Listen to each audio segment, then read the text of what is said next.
আমি একটা জিনিস অনেকবার লক্ষ্য করেছি। আমরা অনেক সময় যা চোখে দেখি তা সবসময় সত্য হয় না। আর যা চোখে দেখি না অনেক সময় সেটাই অনেক বড় সত্য হয়ে থাকে। একটা হাসি মুখের আড়ালেও গভীর কষ্ট লুকিয়ে থাকতে পারে। আবার দেখবে যে মানুষটাকে আমরা দূর থেকে ভুল বুঝি তার ভেতরে হয়তো সবচেয়ে সুন্দর একটা মন লুকিয়ে আছে। তাই শুধু চোখে দেখা দৃশ্য দেখে মানুষকে বিচার করা ঠিক নয়। আর জীবন আমাদের এই শেখায়, সত্যকে বুঝতে হলে শুধু চোখ নয়, মন দিয়েও দেখতে হয়।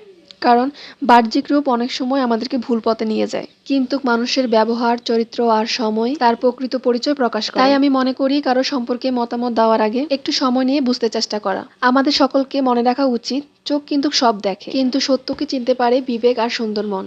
ওই দিন অদূতর বাবা অনেকগুলা পেঁপে নিয়ে এসেছিল। তখন আমি ভাবলাম পেঁপে দিয়ে কি রান্না করব। তখন মাথায় আসলো পেঁপে ঘন্ট করে ফেলি। গরমের মধ্যে পেঁপে কিন্তু খুবই উপকারী একটি সবজি। এটি হজমে সাহায্য করে, শরীরকে হালকা রাখে, আবার পেটও কিন্তু অনেকটা আরাম অনুভব করে। তবে আজকের জন্য বিদায় নিলাম। তোমাদের সাথে আমার আবার দেখা হচ্ছে আমার নতুন আরেকটি গল্পে।